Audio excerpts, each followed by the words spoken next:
Bonjour chers amis et bienvenue à La Prescription avec Dr Fred Lambert. Aujourd'hui, il sera question d'un truc qui me fascine, c'est-à-dire l'autodidactisme. Avez-vous déjà appris quelque chose par vous-même? Entièrement, là. Ça commence par une simple curiosité qui rapidement se développe par une mini-obsession. Vous vous lancez dans une discipline sans l'aide d'un professeur ou d'un gourou, juste en consultant des livres ici et là, mais surtout en observant, en observant ceux et celles qui maîtrisent bien cet art. Et par après, on applique le fameux concept d'essai-erreur, et de cette manière, on se construit, on se définit, et ainsi on développe une signature unique, quelque chose qui nous appartient. Personnellement, moi, j'ai une tendance à consulter un ou une professionnelle dès le début.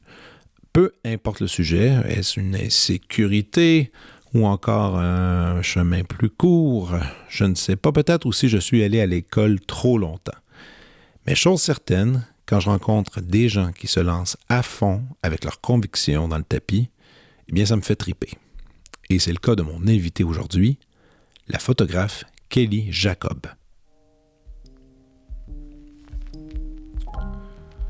Kelly Jacob est une photographe basée à Montréal. On peut voir ses photos dans plusieurs campagnes de mode et de publicité. Elle a aussi signé de nombreux portraits dans le milieu artistique québécois, mais aussi à l'international. En dehors de la photographie, elle a un grand intérêt pour la science, particulièrement l'astrophysique. Vous pouvez admirer ses œuvres sur son site internet kelly-jacob.com ou encore sur son compte Instagram, Kelly Jaco. Voici ma discussion avec la photographe Kelly Jacob.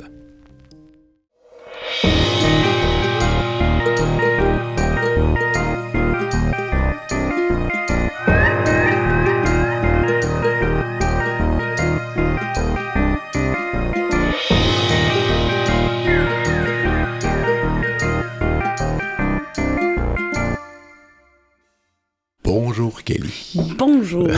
Comment vas-tu? Ça va bien, toi? Super. Écoute, je vais aller dans une drôle de question tout de suite comme ça. Kelly Jacob, c'est ton vrai nom? Exact. OK. Parce qu'on aurait pu croire un instant que c'était un nom d'artiste ou que tu employais. Y a-t-il une nationalité quelconque qui se cache en arrière de ça? Il y a peut-être quelque chose d'anglo-saxon un peu là-dessus? Oui, absolument. J'ai simplement à remercier mes parents parce que pour vrai, c'est le nom de famille de mon père. Puis ma mère, elle vient du BC, Kelowna. Fait que j'ai vraiment une famille moitié-moitié. Mais t'as un nom d'artiste, comme né comme ça. Je sais, écoute, it was meant to be. Oui, mais en effet. Et écoute, c'est drôle parce que j'ai un recherchiste qui fait des dossiers sur chaque personne qu'on reçoit chaque semaine. Puis là, je lis le truc. Puis là, il m'écrit, il me dit, écoute, c'est super qu'on reçoit Kelly Jacob, mais j'ai pas réussi à trouver une véritable bio. Mais, il y a un petit truc qui est publié qui s'appelle quoi? Sur By Consulat. Ouais. By Consulat, qui est une bio plus personnelle. Alors moi, je vais la lire, même si ça va peut-être te gêner un instant, mais c'est pas grave parce que tu vas comprendre où est-ce que je m'en vais avec ça. Parfait. Alors voici Kelly Jacob. Avec Kelly, pas besoin de trip d'ego. Elle est prête à vous entendre, prête à amplifier votre voix. Quelle que soit l'idée, quelle que soit la route. Aucun jugement ici. Sa philosophie, écouter plus que parler. Son approche créative se déroule toujours avec respect, intégrité et classe. Elle donne le ton à ses projets en restant vraie. Une smooth ride avec le smile garanti, forte à l'extérieur et chill à l'intérieur. Je trouve ça formidable comme définition, mais j'ai comme dans l'épisode, j'ai toujours l'habitude de faire une espèce de truc détaillé. Alors, ce que je me donne comme défi aujourd'hui, c'est que je vais te faire une bio. Okay. Que là, ce qui est amusant, c'est que les gens nous écoutent et ils viennent de l'entendre à l'instant, cette fameuse bio-là. Mais toute cette bio-là va être basée sur notre conversation. Alors, ça, c'est pas pire, quand Ouais. même. C'est un petit cadeau que je t'offre. C'est un exercice, j'ai jamais fait ça auparavant. Alors, on va s'amuser avec ce concept-là. Alors, dans cette description-là, c'est quelque chose qui est émotif, c'est sur tes attitudes. Moi, je veux aller un peu plus loin en arrière, savoir qui tu es exactement. Donc, tu viens de Montréal? En fait, je viens de Laurentides. OK. Oui. Je viens d'une petite ville qui s'appelle Prévost. Puis, c'est ça, j'ai vraiment grandi dans un environnement rural. L'éducation était prônée dans ma famille. Tu sais, c'était vraiment pas un milieu où l'art était vraiment dans mon quotidien. Là. Rien de mal avec ça. Là. Tu sais, c'est vraiment... Mon père, il travaillait au cégep. Ma mère, elle était fonctionnaire. Donc, c'était vraiment une famille très normale, entre guillemets, classe moyenne. Mais c'est ça. Je suis grandie là, j'ai fait mon secondaire à l'École d'éducation internationale. OK. Puis après ça, j'étais allée au cégep? Au cégep, exactement. Au cégep, OK. Exact. En sciences pures. Donc, j'ai vraiment fait tout ce qu'il fallait. C'était très, très sciences drive-in. Fait qu'après ça, j'étais allée à l'université. Puis là, j'ai fait un bac en psychologie qui était... Ouais. Encore une fois, pas du tout la route prévue. Là. Pas la route, je veux dire, des sciences nature qu'on aurait pensé. Là. Exact. Puis je pense que c'est ça aussi qui fait en sorte que j'ai juste appris à suivre mon cœur, puis suivre... Tu sais, même si j'ai vraiment fait ce que la société, entre guillemets, me disait de faire. Donc, de vraiment comme faire le cheminement de l'éducation qui est prôné. Mm-hmm. Mais après mon bac, encore une fois, j'étais... Que tu as terminé, que j'ai terminé, là, je suis bachelière, là, j'ai mon beau papier. Là, de quelle place pour le fun? Université de Montréal. OK. Donc, tu as fait ton papier, tu termines ton bac, puis là, après, ça vient souvent avec la psychologie, c'est que si tu as un bac en psycho, souvent, la majorité du temps, je pense, les gens vont aller poursuivre avec une maîtrise, puis ils veulent aller faire un doctorat, puis ils vont faire de la pratique ou encore de la recherche. Donc, rendu à la fin de ce diplôme-là, qu'est-ce qui se passe? Parce qu'il doit y avoir un élément déclencheur quelque part. Là. Après ça, le fait, c'est que j'étais juste pas bien. C'était vraiment comme tout ce temps-là mis dans l'éducation, que je croyais que ça allait me dire ce que je devais être ou ce que je voulais faire dans la vie, d'aller me montrer une carrière. Puis finalement, j'étais comme, j'étais incapable d'atteindre ça, une satisfaction. Une satisfaction. Donc, vraiment, j'ai eu la chance d'être entourée de personnes extraordinaires qui m'ont vraiment poussée vers la photo. Même de ma perception à moi, jamais j'allais être photographe. Je faisais de la photo. J'ai commencé au cégep juste pour photographier mes amis dans des soirées. Puis, j'ai un ami qui me dit, tu devrais comme t'acheter une meilleure caméra, puis de pousser cette avenue-là. Mais voyons, c'est tellement tard. T'avais mes curiosités, parce que t'as fin de cégep, fin de bac, t'étais rendu 22-23. Exact, oui, 22-23. Puis, tu sais, à l'époque, je travaillais en service en hôtellerie. OK. Vraiment. Ça, c'est la job qui aidait à payer les études un peu, là. Oui. OK. Fait qu'après mon bac, j'ai continué un peu quelques années en hôtellerie, mais encore une fois, c'était pas ma vocation. Puis, je me suis juste lancée. Puis, tu sais, même si ça l'a pris comme tant d'années avant de réaliser ce que je voulais faire, puis je suis pas triste d'avoir fait ce cheminement-là, même si, pas pour rien enlever à l'éducation, mais pour moi, ce modèle-là d'enseignement, c'est pas ce qui me parle le plus. Là, je me rappelle mon bac en psycho. Les choses que j'ai apprises, c'est extraordinaire, mais la manière qu'on était évalué, c'était vraiment comme du par cœur. Puis, tu sais, ça, j'étais comme, ça me parlait un peu moins, mais ce que ça m'a apporté, c'est que j'ai appris à apprendre. Ce qui me fait en sorte que j'ai pu apprendre plus aisément, je peux dire, à la photo. Ouais, puis c'est aussi, c'est drôle que tu dis ça, parce que moi aussi, souvent, j'ai des questionnements sur l'éducation, sur exactement qu'est-ce qui est valable, qu'est-ce qui vaut la peine d'être là-dessus, mais ce qui est bien, oui, il y a du par cœur, il y a ça, mais il y a aussi la structure des idées. C'est surtout ça, je trouve, qu'on va chercher à l'école. Moi, j'ai fait mes sciences humaines et musique, là, puis en sciences humaines, justement, des cours de psycho, tout ça, à un certain moment, tu comprends comment tu peux organiser comment tu peux affronter un problème, simplement. Là, ouais. Puis c'est pas nécessairement quelque chose qu'on apprend partout, mais c'est vrai que l'éducation, c'est une drôle de bête, là. Vraiment, une drôle de bête dans laquelle, tu sais, je pense que toi, comme moi, t'as vécu quand même l'époque où il y avait pas mal de devoirs à faire, tout ça. Moi, j'ai une fille qui a 7 ans et demi, est en première année, puis je pense que les devoirs, ça n'existe pas vraiment. Maintenant, mais il y a comme une espèce de mentalité d'essayer d'enlever ça. J'ai pas encore tout à fait compris. On verra dans l'avenir. Mais je pense que l'éducation en général change beaucoup aussi. Nous, on a eu un certain modèle un peu archaïque, si on peut dire ainsi. Là, mais regarde, tu as été allé chercher des connaissances. Mais je trouve ça cool quand même que tu n'as pas abandonné rien de tout ça. Tu as fini tes affaires. Tu t'es lancé dans ton diplôme. Je l'ai fini. Après, je vais aller ailleurs. Je l'ai fini. Puis là, après, bon, tu es arrivé à 23 ans. La photo arrive dans ta vie. Comme tu dis, bon, au cégep, je photographiais un peu les gens comme ça. Là, t'as des amis qui t'ont guidé. Ça, c'est des amis plus artistes ou juste des gens de l'extérieur? Oui, artistes. Artistes, mais c'est ça qui est étrange, c'est que j'ai jamais remarqué que j'étais attirée vers l'art, vu que j'étais tellement dans un milieu académique. Même pas un peu? Tu sais, je veux dire, dans la vie... Un peu, c'est bizarre. Dans la vie de tous les jours, je veux dire, dans le style... tu regardais justement, je sais pas, une revue, tu trouvais, c'est beau, ou bien même un film, tu sais, les images, ou... Non, pas nécessairement. Ben oui, absolument, c'est sûr que j'étais attirée vers les choses que je trouvais de mon goût. Ouais. Mais de là à dire que...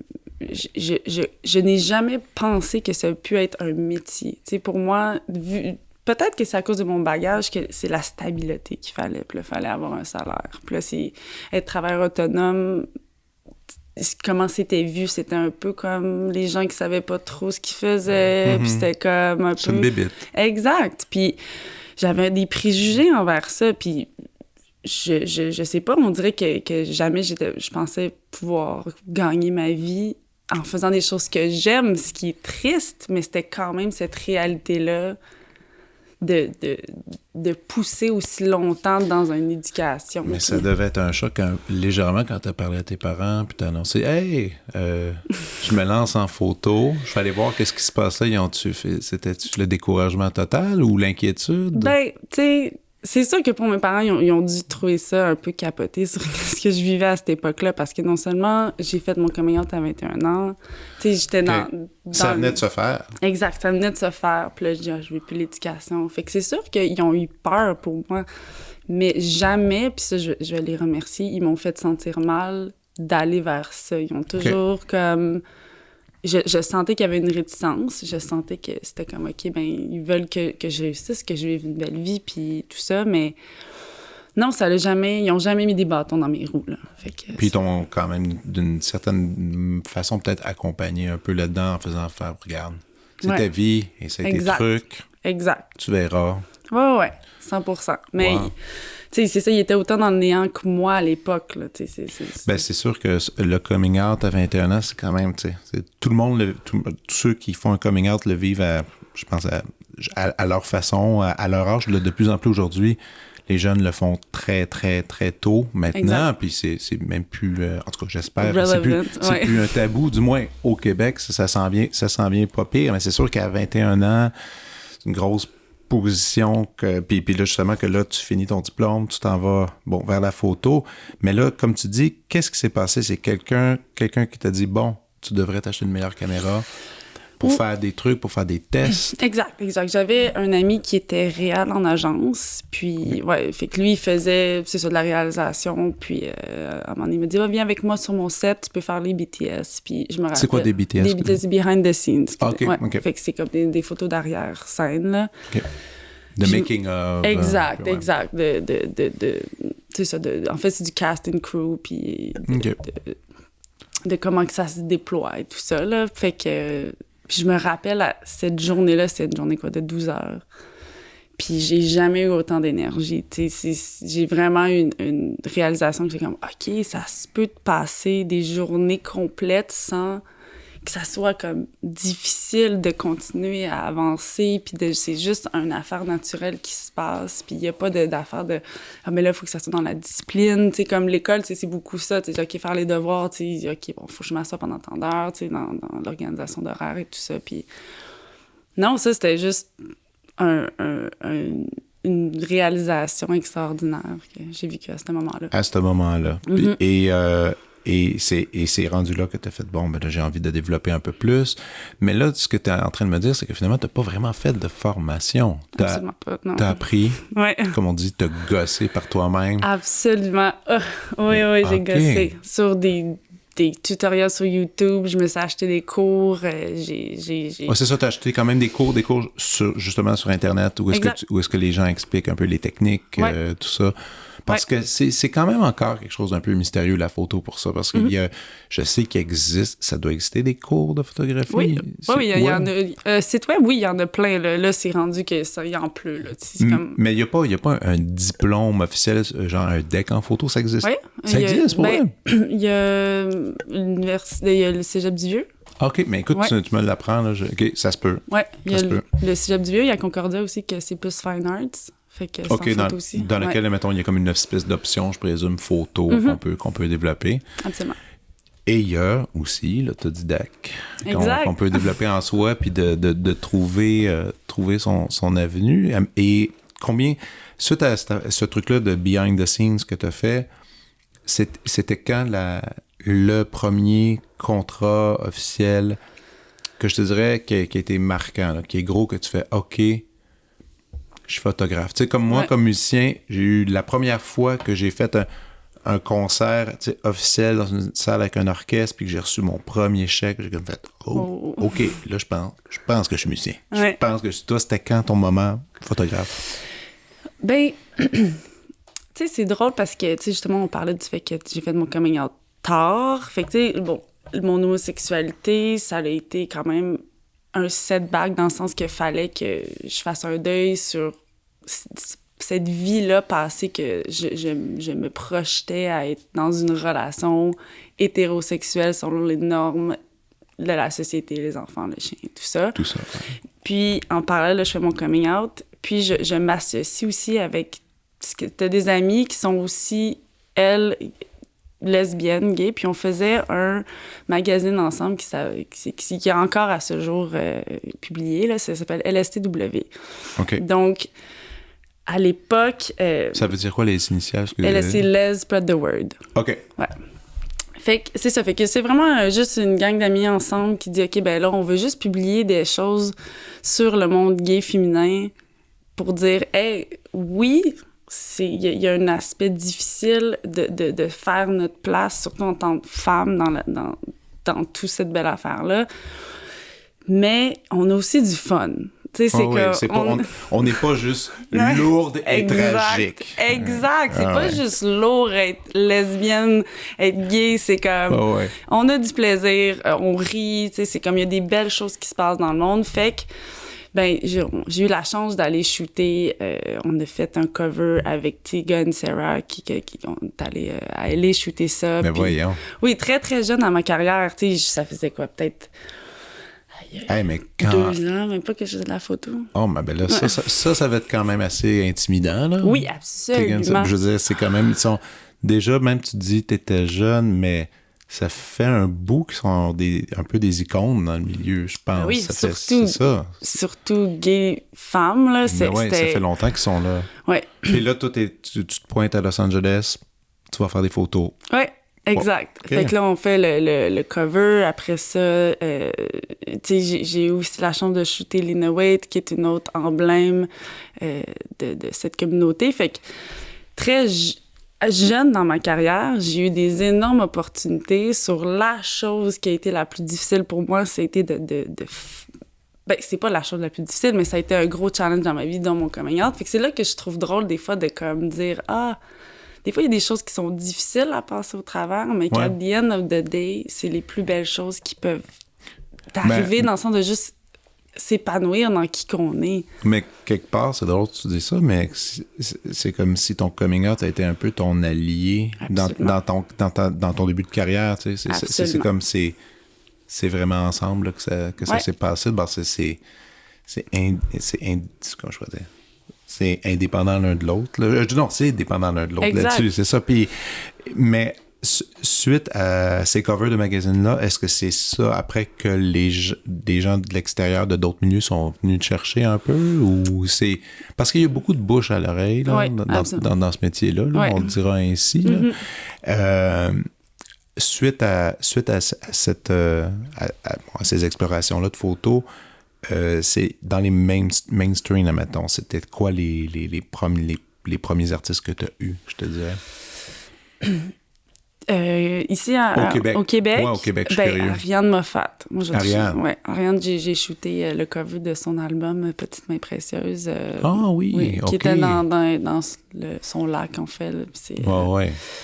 Ça a été une opportunité extraordinaire là, de pouvoir travailler avec cette femme, que moi, je trouve qui est une emblème de la musique ici. Ben oui, qui est importante. Exact. Là, qui est aussi une femme gay, qui est comme... tu sais, ça a été vraiment une chance extraordinaire, mais tu sais, je vais me rappeler. Mère aussi. Il y a combien? Trois enfants. Exact. 3 enfants. Exact. Puis Florence aussi, qui est sa partenaire, qui a une carrière extraordinaire aussi en psychologie. Donc, c'est vraiment intéressant d'être en contact avec des gens comme avec cette capacité-là de take on life, là, je sais pas. Là, c'est inspirant. Exact. Ça. Wow. Fait que, ouais. Mais revenons un peu à l'étude de la photo, parce que comme tu dis, tu as pris des petits cours, tu as regardé ça ici et là. Disons que demain, je décide que je me lance un peu en photo, puis que justement, je veux pas aller à l'école, je veux faire un peu le même chemin que tu as fait. Ce serait quoi la bonne route web, si je peux dire ainsi, pour moi, amateur de caméra? Ou tu dirais plutôt de trouver mon propre chemin, est-ce qu'il y a des choses que tu dis, ah non, ça, cette place-là, ce prof-là, ou peu importe, là, je veux dire, je connais pas assez ça, ce site-là t'offre vraiment les meilleurs conseils que tu peux pour commencer? Ben, c'est sûr que la chose qu'il faut faire, c'est pratiquer. Practice makes perfect. Puis comme toi, t'es musicien, tu le sais, on peut aller faire tous les cours du monde. Mais si on pratique pas, ça se passera pas. Puis ta pratique, c'est quoi, toi? Ma pratique? Ben, c'est parce que je sais que, mettons, tu as un contrat. Ça, c'est un truc. Tu prépares ça, on en reparlera tout à l'heure, de la préparation à un contrat. Mais de la pratique, est-ce que c'est l'espèce de truc qu'on voit, des fois qu'on s'imagine, là où la photographe qui prennent leur caméra, qui déambule dans la rue et qui se promène dans la ville. Pourquoi pas? C'est ça, la pratique? Pourquoi pas? Moi, la pratique, c'est juste de cliquer, d'en faire, de cadrer, de lighter des objets, des personnes, juste de travailler avec les outils, de comprendre. Mais c'est ça que tu faisais quand tu te pratiquais, justement, quand tu lisais sur ces trucs-là. Après, tu t'installais, tu étais même, disons, j'imagine chez toi, tu prenais un objet, tu l'installes sur une table. Puis là, il y a comme tel éclairage qui se propose, puis là, tu dois essayer d'aller chercher des angles, puis c'est ça que tu faisais. Tu sais, pratiquer mon œil, tu sais, je me rappelle, moi, j'ai jamais eu d'éducation en lighting en studio. Fait que ça a été un challenge pour moi, parce que la lumière naturelle, elle, on la voit. Tu sais, on peut voir comment qu'elle va tomber sur les gens, sur les objets, sur l'environnement. Mais là, d'utiliser des flashs, c'était vraiment un aspect complètement différent, puis que je ne comprenais pas. Fait que je me suis assis pendant une journée complète. J'ai essayé chaque softbox, chaque parapluie. J'ai positionné dans des environnements différents. Je faisais des clics sur moi-même. Puis là, juste voir, OK, comment ça tombe. C'est quoi la physique de la chose? Parce que at the end of the day, la lumière, c'est de la physique. C'est comme... C'est des ondes. C'est juste comment qu'on la comprend, comment qu'on la modifie, comment qu'on la travaille. On la contrôle. Exact. Aussi, qu'on la contrôle pas. Nécessairement. Exact. Ouais. Des fois, c'est le fun aussi d'arrêter de la contrôler autant, puis juste la laisser vivre, puis de voir ça beau, même si c'est pas contrôlé. Mais ça, c'est ça qui est fou un peu avec la photo, parce que puis que tu parles de contrôle, c'est que comme tu dis, quand on est dehors, bon, à l'air comme ça, tu peux pas le contrôler. Parfait, t'acceptes ton sort. En studio, tu peux le contrôler, tu peux choisir de pas contrôler. Puis là, ça crée d'autres moments, ça crée une autre vibe, si on peut, avec l'artiste. Ça m'amène à parler de préparation pour un contrat. Ouais. Comment ça marche exactement? Parce que moi, bon, j'en ai eu quelques shootings pour justement avec mon quatuor à cordes. Mais nous, c'est on est traditionnel, on a la photographe avec qui on travaille, on fait toujours, on aimerait une photo à 4, qu'on voit bien, Tu sais, c'est rien de... je ne dirais pas que c'est pas audacieux, non, c'est beau, c'est représentatif, mais c'est toujours quelque chose qui doit être utilisé dans plein d'affiches de concerts, sur le site web. Bon, tu sais, c'est quelque chose qui est très utile, mais qui est élégant. Maintenant, toi, tu vas dans des trucs très créatifs. Ouais. Dans ce temps-là, comment ça fonctionne? Est-ce que tu parles avec l'artiste? Est-ce que c'est comme justement, parlons par exemple avec Ariane Moffat. On va y aller avec cet exemple-là. C'est une discussion avec Ariane bien avant le shooting. Vous parlez, vous échangez des idées, des images. C'est quoi exactement? Ben en fait, c'est mettons pour Ariane Moffat, c'est beaucoup plus grand que moi. Là. C'est un album, une pochette d'album. C'est une équipe qui est derrière tout ça. Je travaillais avec une DA qui est Caroline de Bellefeuille. Puis elle avait déjà son concept. Elle avait déjà son mood board qui a déjà été vendu à Ariane. Ariane, elle avait déjà une direction. Attends, mais explique-moi quand même. Caroline, elle, tu dis c'est une directrice artistique. Exact. Et elle avait comme vendu, elle avait donné des idées de concept, on peut dire ainsi. Okay. Oui, de mood, de okay. typo, de mise en page, de comme juste une idée globale de comment bien représenter ce que Ariane voulait dire à travers cet album-là, qui est quand même personnel. Ouais. Puis, tu sais, c'est surtout le travail avec des artistes, c'est, comme tu le sais, les musiciens, ça vient de leur cœur. Il faut qu'il y ait un mot à dire dans le visuel. Fait qu'une DA, dans ce que Caroline, qu'est-ce qu'elle a fait? Elle a monté un plan pour justement faire en sorte que l'artiste se sent bien entendu dans comment que l'album va être poussé visuellement. OK. Fait que là, après ça, moi, j'embarque là-dedans. Là, Caroline, elle va me briefer, puis elle me dit comme... Voici ce qu'on va faire, on a shooté au chalet à Ariane, puis c'est ça. Fait que là, moi, je savais que, tu sais, les personnalités publiques du Québec, comme on s'en parlait, ils ont leur image est très importante parce que je trouve qu'ils n'ont pas beaucoup de leeway dans le sens que s'il y a un faux pas, là, c'est rapidement attrapé, puis surtout une femme, tu sais, c'est comme... Ils ont une performance, il y a un vêtement étrange, exact. Excentrique. Ils ont dit quelque chose, ou peu importe. C'est comme très rapidement, il y a un jugement. Fait que je voulais m'assurer qu'Ariane, ben comme, elle sente que je suis son allié là-dedans. Puis mon but, c'est pas non plus de la juger, mais c'est de travailler avec elle puis de lui donner un visuel qu'elle va être fière. Parce que, at the end of the day, c'est elle qui va vivre avec ce visuel-là qui va représenter sa musique. C'est son nom qui est là. Exact, oui. Ah, ouais. Donc là, j'avais planifié des séances que j'allais juste passer à son studio, commencer à la photographier sans avoir aucun but, sans utiliser aucune des photos, juste pour qu'elle soit habituée qu'il y a une caméra qui la regarde, que ça soit moi, qu'il y a des conversations, qu'elle savent elle et Steph Moffat, qui est sa gérante, que mon but, c'est pas de faire à ma tête puis de juste, tu sais, shooter ce que moi je veux sans avoir comme une conversation. Fait que c'est ça. Fait que là, je lui montre les photos. Fait que là, déjà là, il y a comme une espèce de respect mutuel qui s'installe. De confiance. Exactement, de confiance, de communication. Puis là, après ça, c'est ça, on a shooté à son chalet, puis... Mais c'est comme tu dis, c'est ça, l'espèce de moment de confiance où est-ce que la personne accepte de se faire photographier et doit pas penser à la caméra, doit être justement naturel. Exact. C'est super difficile à obtenir. Il y a des gens, et même, je présume que tu as déjà eu des sujets que des fois, c'est difficile de se rendre à cette zone-là, puis ils l'acceptent pas, puis ils sont pas naturels, puis là, c'est fake, puis là, t'es toujours... ben, c'est pas, détends-toi, respect, ça va aller, ça va passer, mais c'est pas facile.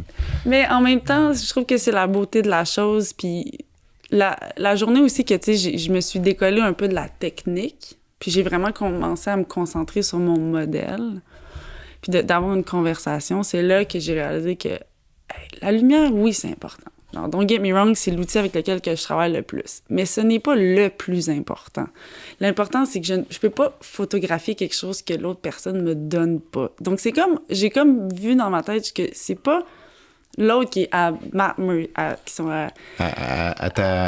merci, dans le sens, c'est pas moi qui ai le contrôle, c'est l'autre. Puis de faire sentir à l'autre que c'est lui qui l'a, ben là, on dirait qu'on devient comme plus égal. Ouais. Non, c'est vrai, puis il n'y a rien de pire, je pense, que d'avoir un sujet qui sent un peu terrorisé devant la caméra, puis que là, puis là, ça devient fake, ça devient faux ce que tu as devant toi. Tu as dû en avoir des sessions comme ça. Absolument.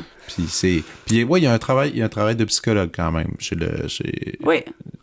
en photo, parce qu'il faut que tu crées un moment, il faut que tu crées quelque chose de super spécial. Puis t'es-tu genre à mettre un peu de musique? Oui, c'est ça. Okay. C'est ça. Puis j'essaie toujours je pose des questions, qu'est-ce que vous écoutez en ce moment? Puis pour moi aussi, de expand mon ta connaissance. Exact, ma librairie musicale. Donc, c'est super le fun d'apprendre à connaître les autres. C'est ce moment-là que je photographie quelqu'un.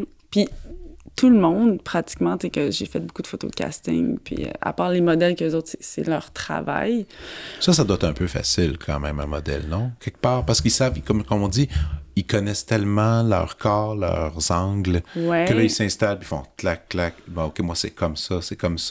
Alors que, justement, quand je te dis, tu prends souvent les musiciens, ils connaissent pas leur face, tu sais. Ils connaissent pas leur tic, ils connaissent rien.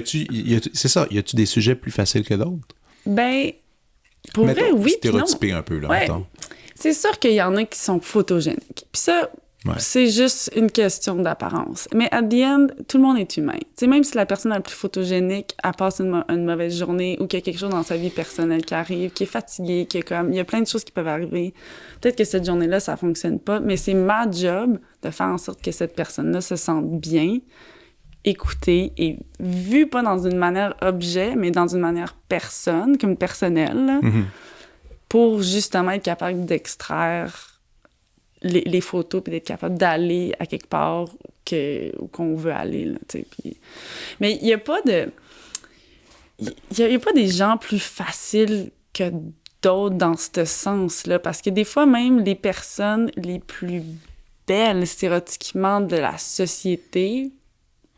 Tu sais, pour moi, c'est comme, OK. Tu sais, c'est magnifique, les shots sont belles, tu sais. Mais ce que j'aime voir, c'est du monde de tous les jours qui sont un peu plus... qui sont différents, se sentir bien, se sentir à l'aise, se sentir beau, même si c'est pas ce qu'on est habitué de voir. Exact. Ce qui est pas évident, hein? Oui, non, c'est ça, c'est pas évident. Puis c'est pas à moi de juger ça, c'est à l'autre de laisser... que je le laisse de faire le chemin de se trouver beau, belle ou... Ça c'est vrai, mais donc, comment tu te sens de bord avec tout... Ben, tu sais, ça revient, je pense, à toutes les années. Il y a quelqu'un qui publie un article pour dire à quel point l'image des femmes dans les magazines, c'est terrible, on veut juste des corps parfaits, tout ça. Puis là, après, ça s'en va un bout. Ça revient l'année d'après encore avec un article. Puis c'est vrai, écoute, on va dire la réalité. L'autre jour, j'étais au Pharmaprix, puis tu arrives devant le stand des revues, tu regardes ça, puis... non seulement tu reconnais, c'est beaucoup, mettons, toutes des actrices qu'on connaît, tout ça, puis ça ressemble comme pas vraiment, parce qu'il y a tellement eu de travail sur la photo, sur l'image. Donc c'est tout le matériel, c'est du plastique, ça a l'air du plastique. Tout ça, quand tu vas justement au Pharmaprix, quand tu vois tout ça, c'est quoi ton sentiment par rapport à ça? Je ne regarde jamais les magazines dans les pharmacies. Je suis désolée. Je sais pas. C'est correct. Non, mais je sais pas, mais c'est parce que c'est quand même des covers. Bon, exact. Je me dis, je vais les regarder, mais de là à dire que j'ai un attrait, non. Parce que tu regardes la technique, là. Oui, je regardais la technique, je regardais la lumière. C'est sûr que je regardais le style, puis tout ça. J'étais comme, c'est intéressant, le cadrage. Mais de là à dire que je vais m'inspirer de covers d'albums faits ici, tu sais, c'est différent. Tu sais, je trouve que il y en a il y a d'autres magazines qui sont plus indépendants ou qu'ils ont comme un avenue plus artistique qui me parle plus, puis je trouve ça un petit peu plus edgy justement dans le choix de casting, dans le styling et tout ça. Ça, je vais être comme wow, c'est cool, il y a comme quelque chose de nouveau, ça attire mon attention. Exact. Ouais. Mais un cover d'une... Mais moi, ce que je veux dire, est-ce que ça t'énerve, toute l'esthétique que je décrivais justement, ou parce que toi-même t'en parles, tu dis, j'aime ça, avoir des sujets variés, différents, mais au bout du compte, quand même, quand t'arrives devant un stand, où est-ce que c'est tout encore, c'est encore la même affaire, tu sais, des fois, mais c'est sérieusement, pour tout le nombre de discussions qu'on a, d'année en année, je trouve que c'est pas tant que ça qu'on en voit encore. T'sais. Non, 100%. Ouais. Donc il y a quelque chose d'unanime que les gens veulent encore voir ça, je présume. C'est sûr, parce que c'est ce qu'on connaît. Donc, c'est pas quelque chose qui m'énerve dans le sens négatif, que ça va me prendre l'énergie, puis je vais être fâchée, puis ça va être ça qui va fuel mon désir de voir d'autres choses. Je pense que c'est juste par but personnel que moi, j'ai un look différent. Moi, j'ai une vie qui est différente, mais même à ça, tu sais, de nos jours, de moins en moins, mais quand même, dans notre âge, l'époque, tu sais, c'est comme les ados, c'est une autre affaire. Mais bref. Mais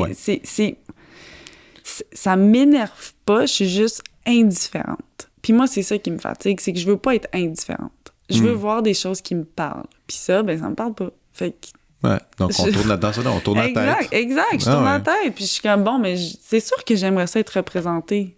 Comme, j'aimerais ça voir d'autres représentations aussi différentes que le cliché qu'on voit. Of course.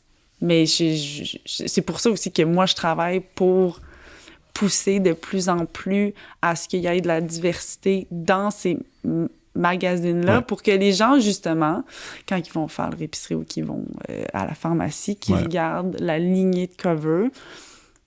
Puis que l'œil aille ailleurs un peu, peut-être. Exact. Puis même pas de s'arrêter puis de dire « Oh, il y a quelqu'un de différent », mais que ça devienne juste normal. Ouais. Que Mais au début, c'est sûr que ça provoque juste un petit... un petit truc, je pense, c'est comment ça s'appelait l'espèce de magazine que je trouve tellement vulgaire au Québec, pseudo-érotique, comment ça s'appelle? Summum. Ah, c'est vrai. Non, mais tu vois, un exemple, tu sais, bon, super sexuel, horrible. Je peux pas, je lis pas ça, mais je me souviens encore quand il avait mis une trans comme parce que c'était toujours des filles, des filles super sexuelles. Puis il avait mis ça, puis là, ça avait fait une tollée. Puis là, le monde, il y a eu des plaintes. Puis j'étais comme, qu'est-ce qui se passe avec ça? Mais ça avait créé une provocation. Honnêtement, je pense qu'encore, dans l'histoire de leur magazine, c'est l'exemplaire qui a le plus vendu. C'est fou. Bon, ça, c'est intéressant, ça, en même temps. Ben oui. Mais c'est ça c'est que, oui, il y a une réticence à aimer quelque chose de différent. C'est comme, qu'est-ce que ça veut dire sur moi si telle personne m'attire? Ah ben là, non, là, c'est trop, là, les gens, ils font des pas de recul, là, c'est... Confrontation. Confrontation à leur personne, puis là, grosse affaire. Mais...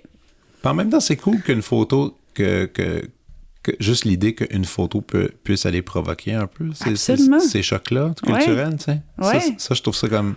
C'est un peu plaisant d'aller là, mais... Là, ce qui arrive, c'est que tu as beaucoup de contrats, comme tu disais, affiliés avec des agences, on va t'appeler pour que ce soit de la mode, tout ça.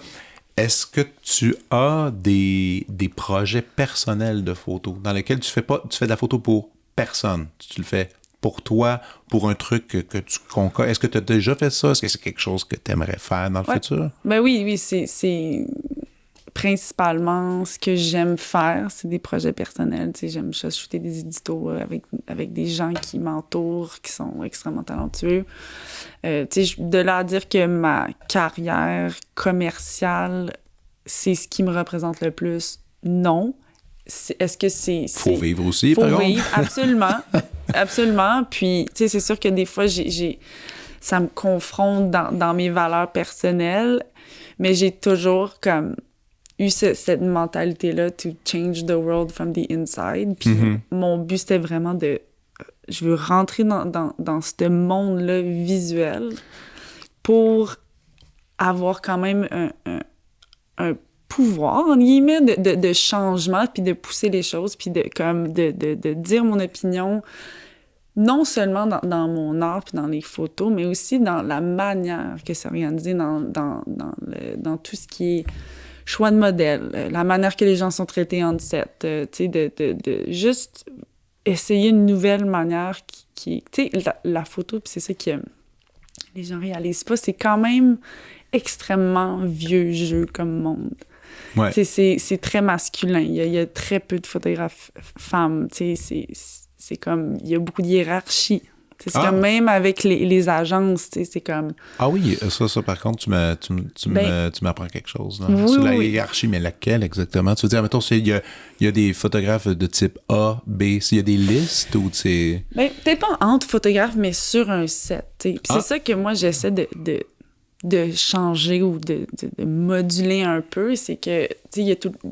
À l'époque, tu sais, c'est très vieux jeu, tu sais, là, ça change beaucoup, là, mais c'est comme le photographe roi, là, tu sais, c'est comme lui, il arrive, il dit ses affaires, puis c'est sa vision, puis il y a ci, puis il y a ça, puis ça me représente vraiment pas, parce que, tu sais, je suis entourée de personnes qui sont meilleures que moi, puis ma job, c'est d'elevate, de m'assurer qu'il y ait tout ce qu'ils ont besoin pour que quand le modèle ou la personne que je photographie arrive en set, moi, j'ai vraiment juste à cliquer. Mais c'est vrai, ton truc de roi, hein? C'est vrai, ça, j'avais lu, surtout quand il y a eu tout le mouvement MeToo, il y a eu, je veux dire, le milieu de la photographie s'est fait pointer pas un peu du doigt, là. Ouais. Ça, je pense ça, puis le milieu du tatou. Je pense que c'était comme les deux.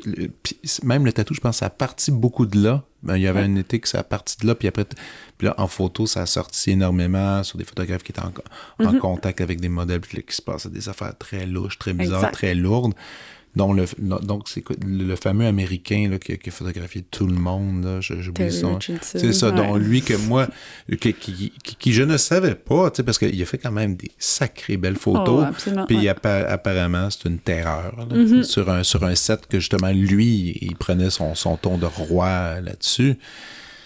Ça doit quand même, maintenant que l'ère du MeToo est passée, je pense qu'il est encore présent quand même, est-ce que toi, tu dénotes un changement quand même? Bien, absolument. Moi, je pense que la conversation, elle a été ouverte avec le MeToo. Bon, de là à dire que, tu sais, de pointer les gens du doigt puis de dire « Ah, tu sais, t'as fait ça, hence, you're a bad person », j'aimerais ça que ça soit une conversation plus grande que ça, qui se passe. Que de condamner. Exact. Mais ça a fait en sorte que je double mon effort à faire en sorte que mon environnement, mon set, c'est un safe space. Que tout le monde puisse se sentir bien, de créer dans un environnement sain. Ouais. C'est un de mes buts les plus chers. Là, c'est juste de... Parce que c'est un objectif, du moins. Exact. Et de maintenir ça. Exact, c'est ça. Puis, tu sais, on est tous humains. Il y a des journées qu'on est fatigué ou qu'il y a plein de choses qui se passent dans notre tête, tout ça, mais ça n'excuse pas d'avoir des comportements déplacés par rapport, pour le simple fait d'avoir un certain pouvoir on set, là. Puis est-ce que... c'est intéressant, tu dis ça sur le pouvoir, là, justement, est-ce que toi, tu as déjà senti ce pouvoir-là? Que tu fais, je pourrais être pas mal plus méchante, mais tu sais, j'irai jamais là, c'est pas ma personnalité, je veux pas être ça me représente pas, mais est-ce que tu vois que ça serait... pourquoi il y a des gens qui vont dans cette zone-là? Bien, la chose qui me choque le plus, c'est pas nécessairement de dire « Hey, je pourrais... faire comme tout ce que je veux, puis le monde va me suivre juste parce que je respire, là. Mais c'est de réaliser des fois que la manière que je parle aux gens, tu sais, mettons, est tellement importante parce que moindrement que ça sort un petit peu plus directionnel, il y a comme une espèce de réticence qui est vraiment plus grande que si... Un recul qui se fait, là. T'sais. Exact. Puis là, je suis comme, OK, tu sais, c'est intéressant, tu sais, je regarde ça, j'essaie de me décoller de ça, puis de voir, tu sais, pourquoi il y a cette espèce de recul-là instantané qui se produit au lieu de juste comme dire, OK, bien, on va avoir une conversation, puis peut-être qu'on va être pas d'accord, mais who cares, c'est pas grave, tu sais. Mais des fois aussi, c'est que je présume que dans un shooting, c'est parce que tu dois orchestrer. Il y a quand même des gens là, qui sont là. Disons-le, premièrement, il y a toi, la caméra, mais qui d'autre qui est là? On parle, il y a quelqu'un qui est là pour l'éclairage, des fois. Exact. Il y a maquillage, il y a coiffeur. Est-ce que j'oublie quelqu'un? Il y a styling. C'est vrai. Styling, qui est la personne qui est responsable d'amener les looks, on va dire ça comme ça? Oui, de faire les looks, là, d'habiller la personne. Il y a quelqu'un à la lumière, il y a quelqu'un souvent, on appelle Digitech, qui est à l'ordinateur. Fait que ça, c'est comme les deux personnes avec qui je travaille le plus proche. Après ça, il y a le client. Évidemment. Exact. Il y a peut-être DA, directeur artistique, là, dépendamment de c'est quoi l'ampleur du shoot. Mais la journée du shoot, c'est toi le chef d'orchestre. Là. Exact. Donc là, il faut que tout soit bien timé comme ça. C'est pour ça que... Puis, il y a un nouveau stress. Oui, parce même que... de rien qui s'installe. Mais parce qu'à the end of the day, c'est sûr que c'est moi qu'il faut qu'il s'assure qu'on est capable de faire tous les images que le client a besoin. De leur dire que c'est moi qui orchestre tout, non, parce que je travaille aussi avec une équipe de production, eux autres, ils font l'horaire. Mais dans ce sens-là, je veux dire plus sur le moment, sur le qui-vive. Exact. Je veux dire, parce que justement, comme tu disais, des fois, tu t'adresses à quelqu'un, mais avec la pression, tu peux dire, hey, peux-tu te tasser comme ça? Puis là, la personne, il ne faut pas qu'elle prenne nécessairement, comme tu dis, personnel, puis tout ça. Ouais. Une drôle de question. T'as-tu déjà eu une photo miracle? Moi, j'appelle ça une photo miracle, c'est-à-dire une photo que tu vas faire un shoot, t'es dans l'action, il se passe pas grand-chose d'extraordinaire, puis là, t'es comme, ouais, ça s'annonce pas super. Puis là, je sais pas quoi qui se passe, il y a un événement quelconque qui se passe, puis tout d'un coup, t'as comme...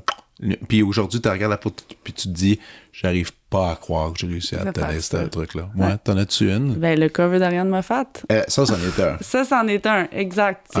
Moment miracle. Moment miracle. On a shooté toute la journée à son chalet, comme je disais.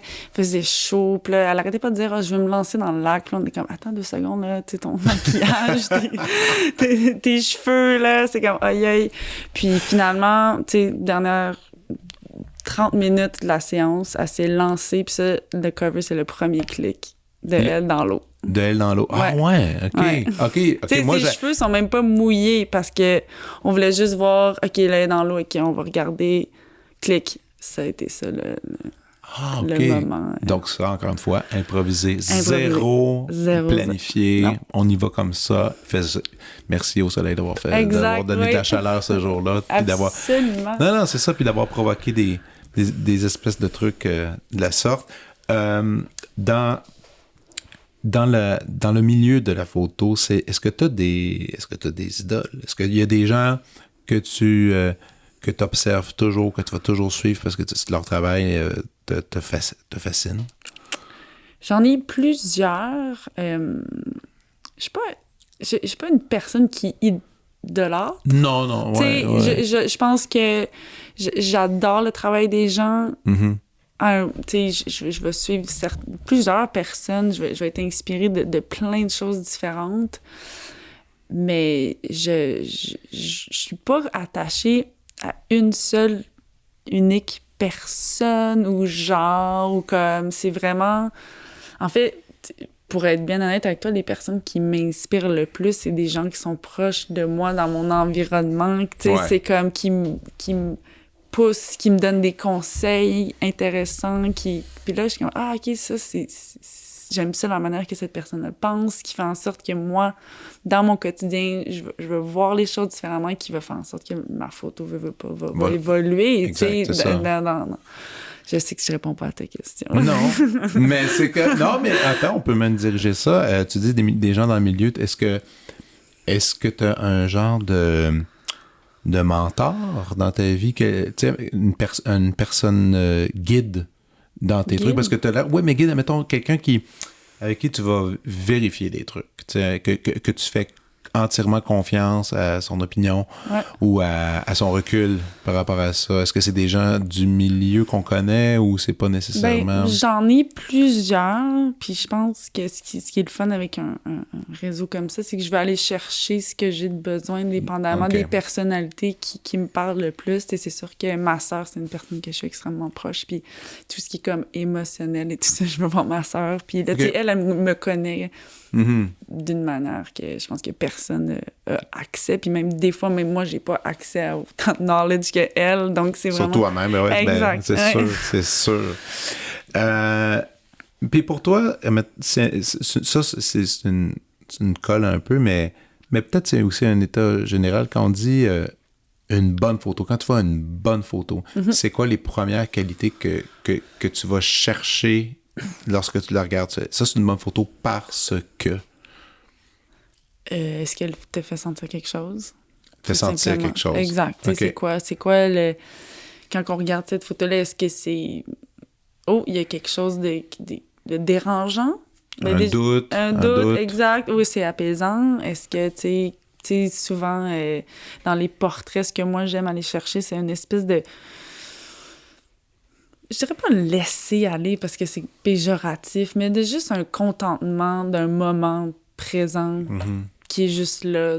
Réel. Est réel. Puis, tu sais, c'est d'une beauté que moi, je trouve, c'est sûr, parce que c'est moi qui est derrière la caméra, mais tu sais, pour moi, si je suis capable d'aller chercher un regard qui est juste doux, puis juste ça, pour moi, tu sais, j'adore. Puis des fois, même, ça se peut que une bonne photo, ça soit quelque chose de différent, qui est vraiment comme plus dans peut-être une agressivité, entre guillemets, mais comme, tu sais, mettons, on regarde dans les photos, reportages ou de journalistes, c'est des fois que c'est des photos extraordinaires qui ont été prises juste sur le moment. C'est pas une technique de fine pointe, là, tu sais, c'est juste un moment qui a été capturé, puis pour moi, ça, c'est autant une bonne photo parce qu'il y a un storytelling. Mais tu vas-tu voir ça d'ailleurs, tu sais, parce que je pense qu'ils font l'expo une fois par année, où est-ce qu'on a comme tout ça, ces photos-là. Ouais.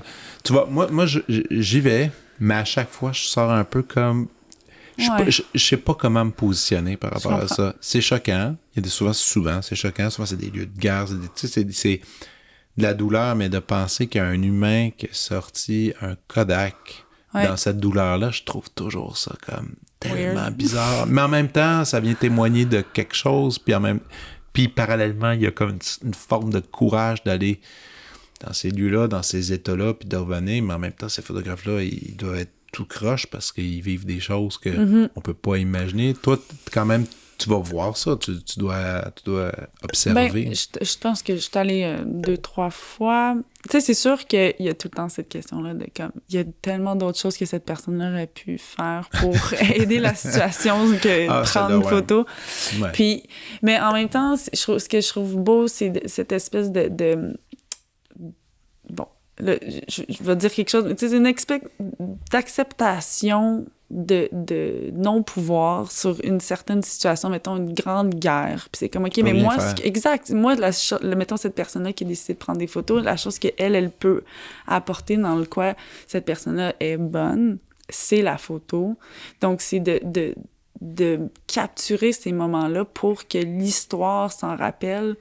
Parce que s'il n'y a pas de livre ou de photos ou une espèce de quelqu'un qui va raconter cette histoire-là, tu sais, à moins que ça soit du bouche à oreille, ça va s'oublier. Fait que, tu sais, il y a quand même quelque chose de noble, là, je trouve, de quand même, tu sais, faire ça, mais absolument, tu sais, c'est sûr que c'est un peu des fois... tu te poses des questions, là. Ouais, non, puis je pense que c'est normal de s'en poser. Ouais. Est-ce que de la photo de cinéma, faire justement la direction photo sur un plateau de tournage, tu fais ça à date ou pour des clips ou des... Non, j'ai pas fait de clips encore. J'ai fait un peu de réal pour des pubs qui voulaient avoir photo-vidéo, mais c'est des petits 10 secondes. C'est quelque chose que t'envisagerais dans l'avenir? Oui, c'est sûr que j'aimerais ça changer du still, genre d'une photo à un motion qui est comme une vidéo qui est de plusieurs images, une à côté de l'autre. Exact. Mais j'ai encore un travail à faire personnel de changer la manière que je vois les images arrêter à quelque chose de bouger. C'est comme, c'est encore quelque chose qu'il faut que j'apprenne. Il faut juste que j'ai un déclic de vraiment comprendre de comment dire une histoire en plusieurs frames au lieu que dans un seul. Fait que... Puis c'est-tu à long terme, c'est quelque chose qui te tenterait? C'est quoi t'as-tu des défis artistiques que tu te donnes en tête? Tu dis, moi, dans quelques années, j'aimerais ça être rendu là ou faire ça. Ouais, oui, c'est sûr. C'est lesquels? C'est sûr que le vidéo, tu sais, tout le monde s'en va vers là, simplement parce que c'est les téléphones, les réseaux sociaux, TikTok, name it, là, tout le monde se dirige vers là, absolument. Mes buts, c'est sûr que moi, j'aimerais ça faire plus d'un éditorial, travailler avec des grands brands, puis de faire plus, je dirais du fashion, mais plus dans un côté artistique, sans nécessairement, tu sais, OK, ben, vendre un produit. Tu sais, je trouve que beaucoup, maintenant, le médium de la photo, ça a été dirigé vers la vente, ce qui est bien, là, tu sais, c'est un aspect économique important, mais de juste faire de la photo pour faire de la photo, puis pour moi, ça serait mon ultimate goal. Mais donc, y a-tu un style dans le milieu de la photo que tu préfères plus que d'autres? Des fois, mettons, moi, j'ai regardé sur ton... D'ailleurs, tout le monde allait voir sa page Instagram, mais t'as aussi un site officiel, je pense, c'est ça. Ouais. Rapidement, en regardant tout ça, j'avais l'impression que les portraits, c'est peut-être quelque chose que j'ai l'impression là, que tu as du plaisir à faire. Oui.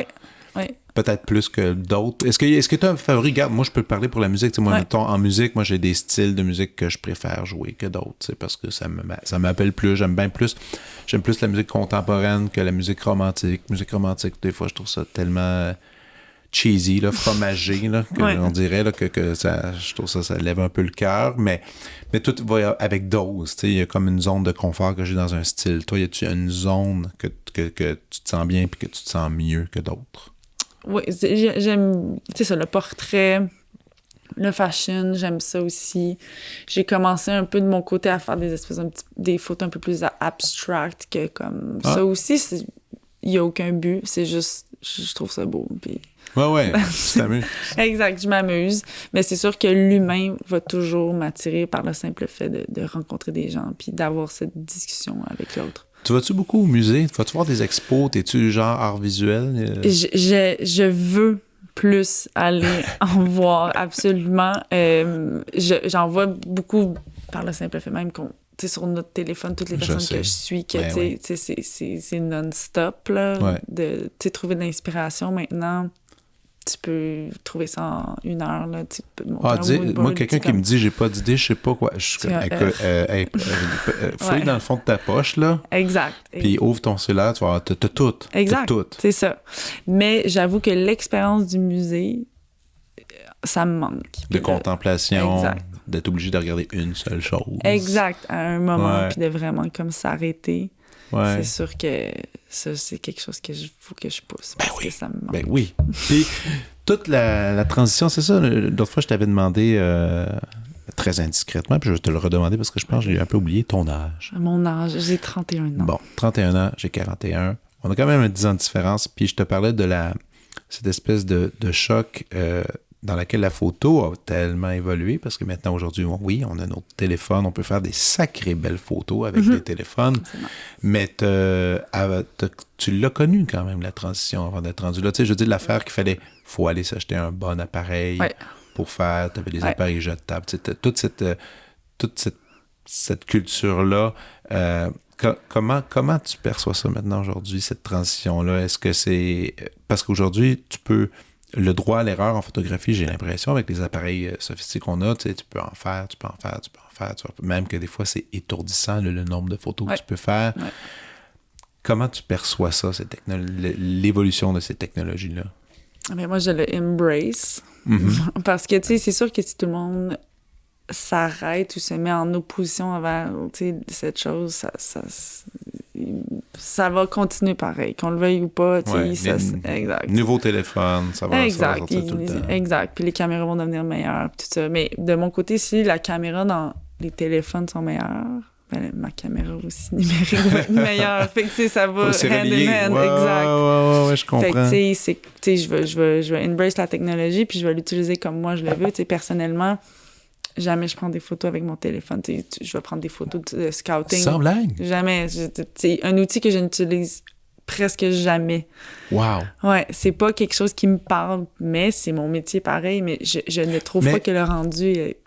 OK, c'était ça ma question. Tu trouves que le rendu final, justement, parce qu'on n'arrête pas de valoriser les magnifiques photos qu'on peut faire avec nos iPhones, machin... Quand tu regardes le fini, tu fais... Non, c'est comme... C'est pas la même chose. C'est une lentille c'est énorme, une lentille. C'est de la vitre qui est comme travaillée d'une manière de faire en sorte que la lumière va rentrer d'une certaine manière. Pour ça, ne peut pas physiquement rentrer dans un téléphone qui se doit d'être de plus en plus petit et mince. Tu sais, c'est comme... Puis ça... C'est juste physiquement, à moins qu'un jour la technologie pousse pour être capable de faire ça, fine, mais il y a quelque chose aussi de travailler avec, tu sais, comme on disait, de réussir de faire en sorte que la personne se sente à l'aise avec cette grosse affaire-là pointée dans son visage versus un téléphone. Je sais pas, c'est comme quand même plus grandiose comme cheminement. Que la simple, OK, ben je vais prendre une photo avec mon téléphone, puis voici une affiche. Donc, toi, t'es pas... Et ça, c'est extraordinaire. Donc, toi, t'es pas une fille des selfies puis toutes ces niaiseries-là. Jamais. T'embarques pas là-dedans. Non, là. je suis juste pas bonne. Bravo aux personnes qui sont capables. Tu sais, Puis il y a une culture de ça. Il y a des gens qui sont doués à faire ce genre de trucs-là, ce qui est quand même intéressant. Là. Ouais, vraiment. Tu sais, c'est un art en soi d'être capable de se mettre... de s'auto-mettre exact, de faire d'autoportrait. Ben oui. C'est comme, on regarde dans le passé de l'art, il y a des grands artistes qui faisaient de l'autoportrait, puis on est comme, wow, c'était magnifique, mais il y a un peu la même chose qui est un peu plus accessible avec les selfies, mais je suis comme, good for you. Ben oui, exactement. Ben oui, c'est ça qui te rend, heureux ou heureuse, pourquoi pas. Tu parlais justement d'équipement, que là, ça ne fait que s'améliorer d'année en année. Ça doit devenir un luxe, pas un luxe, mais je veux dire, tout le montant, l'investissement que tu mets sur ton équipement, ça doit être insensé, parce que tu changes quoi? Tu changes d'appareil à tous les ans ou à tous les 2 ans? Oui, exact. 2-3 ans. Tu sais, je suis quand même quelqu'un qui roule son équipement le plus longtemps possible. Juste... Puis rendu au bout du rouleau, est-ce que tu fais... OK, là, parce que là, les prochains contrats, il faut que j'ai une meilleure caméra. C'est quoi tu fais? Tu prends la caméra t'avant?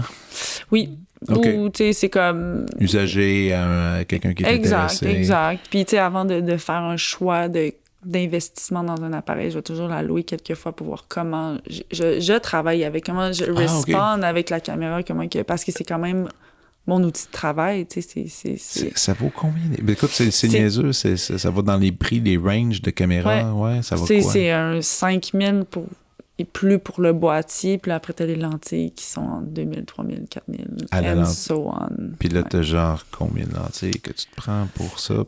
C'est le nombre de lentilles que tu veux. Tu sais, à the end, moi, j'en ai une que j'aime beaucoup, puis tu sais, c'est une lens zoom qui est comme, dans le fond, que tu peux avoir plusieurs millimètres, tu peux zoomer avec. Ouais. Il y a beaucoup de photographes qui sont comme, oh non, moi, je ne touche pas à ça parce que c'est moins sharp, entre guillemets, que des lens fixes qui sont, mettons, une seule... qui offre qu'une seule chose, parce que alors que celle que tu me parles, tu peux la manier, OK, parfait. Fait que, tu sais... Il y a toujours une manière de moduler son travail avec les fonds qu'on a. C'est sûr que plus tu as d'argent, plus il y a cette liberté-là, entre guillemets, d'explorer du matériel qui est beaucoup plus poussé puis avancé. De leur dire que ça va faire de toi un meilleur photographe, absolument pas. Tu sais, c'est comme, ça va aider à faire en sorte que ça va être plus beau et plus... Mais c'est comme, at the end, c'est la personne qu'il faut qu'il cadre, qui... Tu sais, c'est tellement plus grand qu'un simple clic, une simple caméra, je trouve, le métier de photographe. Tu sais, c'est comment gérer son équipe, comment faire en sorte, justement, que son modèle est à l'aise. Tu sais, Non, là, c'est vraiment... C'est surtout... c'est pas surtout, oui. C'est une des parties, mais... Donc c'est quand même... faisable avec peut-être un plus petit budget de s'en sortir, de faire quelque chose de bien. Là. Mais il y a des gens qui font des photos avec leur téléphone que je trouve extraordinaires. Oui, c'est ça. Après, c'est ça. Faut connaître. En fait, il faut connaître aussi la petite machine qui est dans tes mains. Là. Exact. Faut que tu passes du temps.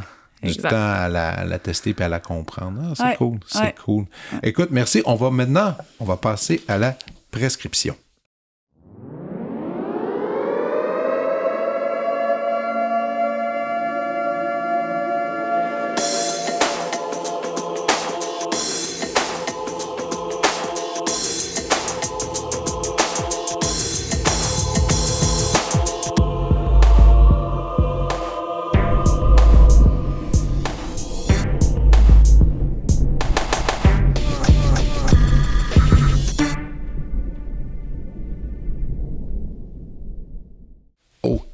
C'est parti avec la prescription. Alors, Kelly, ouvre le bal. Donc, c'est quand même un exercice intéressant de se faire demander 3 choses à partager. Ben oui. Fait que je me suis concentrée vraiment sur des choses que j'ai dans mon quotidien. Et la première chose que je fais, je sais que c'est cliché ou whatever, mais l'application Headspace, pour moi, chaque matin, je me lève puis je fais cette méditation-là de 10 minutes et Explique Headspace, s'il te plaît. Headspace, c'est une application pour méditation. Il y a des cours qui sont vraiment plus niches, plus pointus sur certains aspects, que ce soit comme, genre, je sais pas, le stress ou le sommeil, ou comme... il y a aussi une espèce d'aspect de activité physique qui est intéressante. Okay. Mais pour moi, c'est vraiment juste un moment qui me permet de voir ma tête, de voir qu'est-ce qui se passe cette journée-là que je me réveille, de comme commencer à neuf. Donc, ce qui est le fun, c'est qu'il y a l'application, il y a l'onglet Daily, donc c'est comme à tous les jours, il y a une nouvelle méditation qui est disponible. Donc, c'est ça que je fais tous les matins. Tous les matins, avant de commencer le boulot, ça dure 10 minutes environ? Ben, c'est comme tu veux. Ça peut durer 3 minutes, comme ça peut en durer 20, ou c'est comme... Mais Headspace est rendu presque un empire aussi. Ils ont comme sorti une série, je pense, sur Netflix qui explique un peu toute l'entreprise de ça, qui est super intéressante, d'ailleurs, pour comprendre ça. Moi, je l'ai déjà essayé, Headspace, pour le sommeil. Oui. Moi, ça marchait bien pour le sommeil, mais c'est vrai que... Puis ça fait-tu longtemps dans la vie? Avant ça, est-ce que tu faisais de la méditation, mais par toi-même? Ou Ben, j'en avais fait un peu à un moment donné parce que je faisais beaucoup de yoga, puis je veux pas, tu sais, c'est relié. Exact, c'est relié. Puis je me rappelle qu'à cette époque-là, je me sentais bien, puis j'avais pas comme réalisé que c'était ça qui me permettait de me grounder puis de me ramener. Ouais. Mais... Je sais pas ce que je ferais pour vrai sans cet espace-là qui est disponible par cette puis c'est gratuit en plus. Là, non, il faut quand même... Oui, exact. Il y a des abonnements, mais il y a un truc de base gratuit pour l'essayer, du moins, pendant un temps. Donc, ça vaut la peine. Ouais. Moi, ma suggestion est zéro originale. Vraiment, je suis pas allé très, très loin, mais c'est aussi parce que ça fait maintenant 2 semaines entières que je l'écoute tous les jours puis que j'en suis obsédé. Puis c'est le retour quand même de Kendrick Lamar. Oui. Est-ce que tu l'as écouté? Non, malheureusement. Okay. Mais... Ouais. Ça, Mr. Morale and the Big Steppers. Rien que le titre, déjà, on sait que l'album, il va être quelque chose de spécial. Je suis peut-être pas conseillé pendant les shoots, je t'avouerais. Pendant les shootings, pendant que tu fais de la photo, non. C'est un album... complètement différent de Damn qu'il avait fait avant, qui était un peu plus, je pourrais dire mélodieux quelque part, parce que c'était des mélodies bien tricotées, des textes qui décrivent une réalité. Ici, ça va dans tous les sens, mais vraiment dans tous les sens. Il y a encore un truc que j'affectionne beaucoup dans son art, c'est-à-dire l'aspect historique. Il va toujours aller chercher des sons qui vont être... Dans son cas, évidemment, il est noir, donc il va aller chercher des sons qui sont associés à la culture noire. Dans ce cas-ci, il a réussi habilement d'intégrer la claquette, la fameuse claquette des années 20 qu'on connaissait des clubs et tout ça. Et elle est toujours là dans toutes les petites mini-transitions dans lesquelles il y a peu de musique, où est-ce qu'il y a un discours qui est lancé. C'est toujours en arrière-plan, c'est toujours subtil, c'est toujours dans... Et vraiment, vous mettez des écouteurs des bons, là, vous pouvez l'écouter des dizaines de fois l'album et vous allez entendre un nouvel élément, un son. C'est toujours un son qui est caché en arrière, là, mais en arrière de la voix. La voix est en avant, en arrière il se passe quelque chose, un accord de piano, une référence jazz des années 40-50. Wow. Tout ça avec un texte super actuel, puissant. Vraiment, évidemment, il y avait l'album Damn avait reçu le prix Pulitzer il y a quelques années. Alors que moi, je n'avais pas trop compris. Je comprenais en fait l'idée de récompenser quelque chose de complètement différent par rapport à ce que le Pulitzer faisait, mais c'est celui qui aurait dû avoir le prix, c'est cet album-là, selon moi, qui est d'un raffinement incroyable. À la limite, je me sens mal. Si j'étais artiste hip-hop, je serais comme un peu triste et je voudrais lâcher parce que c'est comme tellement supérieur à tout le reste que c'est un peu traumatisant. Puis aussi, il n'y a pas non plus... on vous entendrait jamais une de ces pistes-là à quelconque poste de radio. Ça n'arrivera pas, c'est impossible. Ce qui est le fun aussi, parce que ça rend encore... On revient à cette belle idée de un disque à consommer, on peut dire ça ainsi, mais à savourer chez soi, pour soi-même. Encore une fois, c'est pas ça qui va faire lever le party. Il n'y a pas un hit. Il n'y a aucun hit sur cet album-là. Ça, c'est quelque chose aussi que je trouve qui est appréciable, qui est rare aujourd'hui. Donc, à suivre le dernier disque de Kendrick Lamar. Wow, mon Dieu, très bien vendu. Ah, mais tu écouteras, c'est vraiment le fun. Et oui, tu avais un autre petit truc. Oui, bon, dans un aspect totalement différent. Écoute, j'ai lu, de là à dire que j'ai terminé, non, j'en ai aux trois quarts de ce livre. Mais c'est quand même assez ardu comme sujet, mais c'est sur l'astrophysique de Neil deGrasse Tyson. Oh mon Dieu! Oui. OK, tu vas là. Oui, okay. J'ai vu un de ces... c'est masterclass sur la communication. Ouais. Puis là, j'ai dit, qu'est-ce qu'un astrophysicien fait à parler de la communication? Puis ça a été un des masterclass que j'ai trouvé le plus extraordinaire, justement.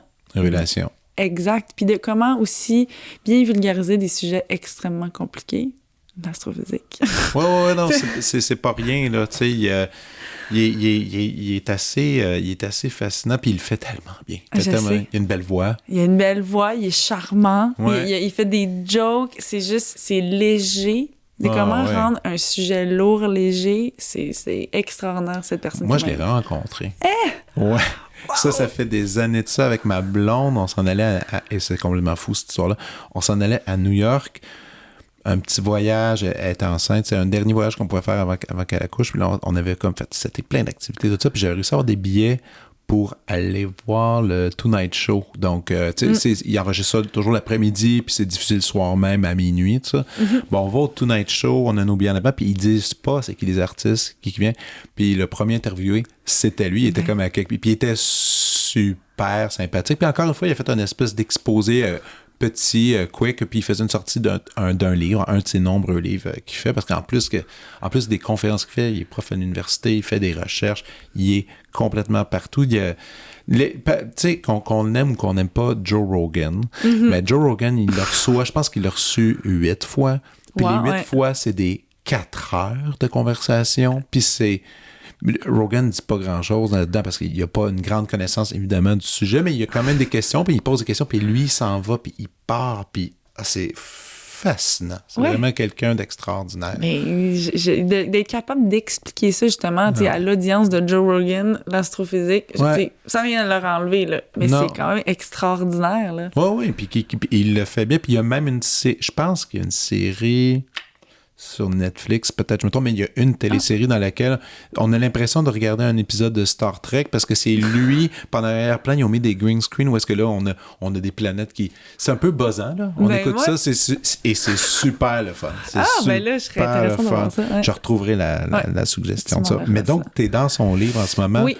Et justement, ça se lit, c'est quand même, ça doit être exigeant légèrement. Ouais, c'est ça. Tu sais, c'est pas un page turner, là, dans le sens que, tu sais, c'est... À petite dose. Exact, à petite dose. Puis, mais une fois de temps en temps, j'y retourne, puis je lis quelques chapitres. Puis ce que je trouve intéressant, c'est à quel point lire ces mots me permet de juste me décoller de ma petite personne à ce moment-là, puis de voir la grandiosité.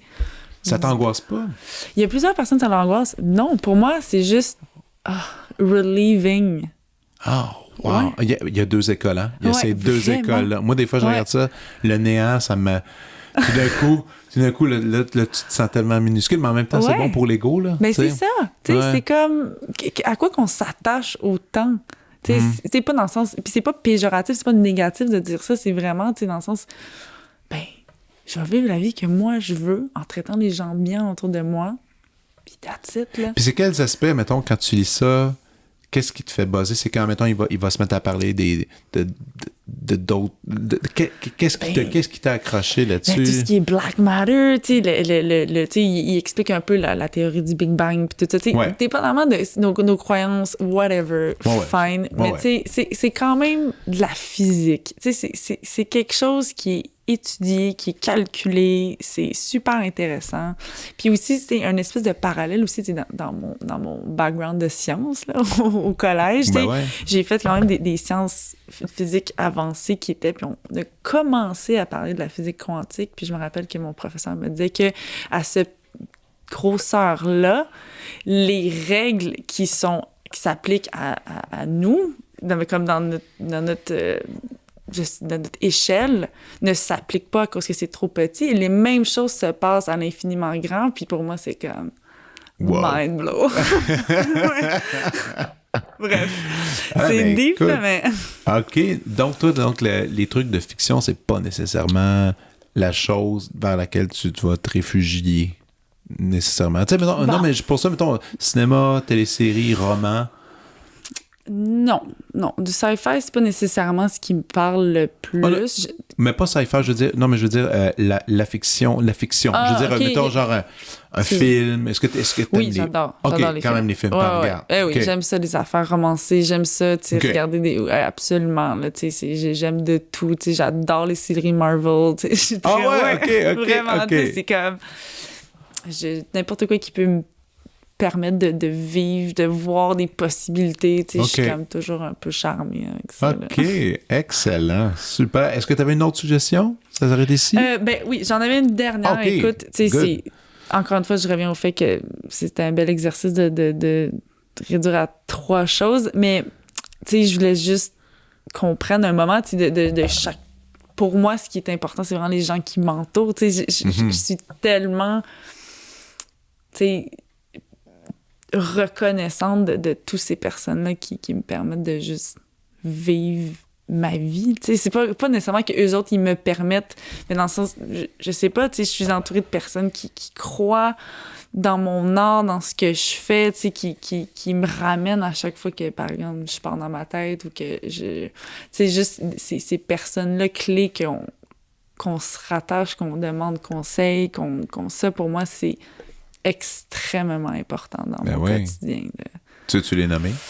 Ben, je veux pas faire une liste parce que ça varie tellement souvent. Tu sais, ça peut être une personne que je rencontre justement sur un shoot, qu'on a eu une belle conversation, puis pour moi, exact. Puis pour moi, ce moment-là, ça a été important pour moi, puis je vais le chérir. Tu sais, c'est comme les gens à mon bureau, peu importe, tu sais, on travaille des fois dans des projets intenses ensemble, tu sais, je vais changer d'équipe souvent, tu sais, j'ai la chance de côtoyer énormément de personnes, puis toutes ces personnes-là, tu sais, je suis comme, wow, merci d'être là en ce moment avec moi, là. Nice! J'aime ça, moi. Excellent. C'est fromagé, là, comme tu dis. Non, c'est pas fromagé. Des fois, tu sais, moi, je me pince encore que ça soit mon métier de faire la musique puis que je suis content, tu sais, je suis sur scène des fois puis je suis comme wow, c'est vraiment cool, tu sais. C'est quand même quand t'es capable d'apprécier ton métier puis qu'après tant d'années puis t'es encore là puis tu dis wow, OK, c'est quand même plaisant. Ben oui, tu sais, toi t'as fait l'orchestre symphonique, là. Ouais, non, mais c'est ça, non. C'est impressionnant, là. Ouais, puis c'est le fun puis c'est comme un buzz puis tu te sens bien, un petit nuage, là. En tout cas, bref. Ouais. Hey, merci énormément. C'est vraiment cool. Puis tout le monde, allez suivre le travail de Kelly Jacob. Et à bientôt. À bientôt. Merci. Vous venez d'écouter La Prescription avec Dr. Fred Lambert. À l'animation, Frédéric Lambert. Réalisation, montage, recherche et bons conseils, Olivier Chamberlain. Au logo, Joël Vaudreuil. La musique, le groupe Crabe, Jérôme Minière, Philippe B, Ben Chimie, Guillaume Beaulieu et Vincent Vertefeuille. Merci d'avoir été à l'écoute et à bientôt.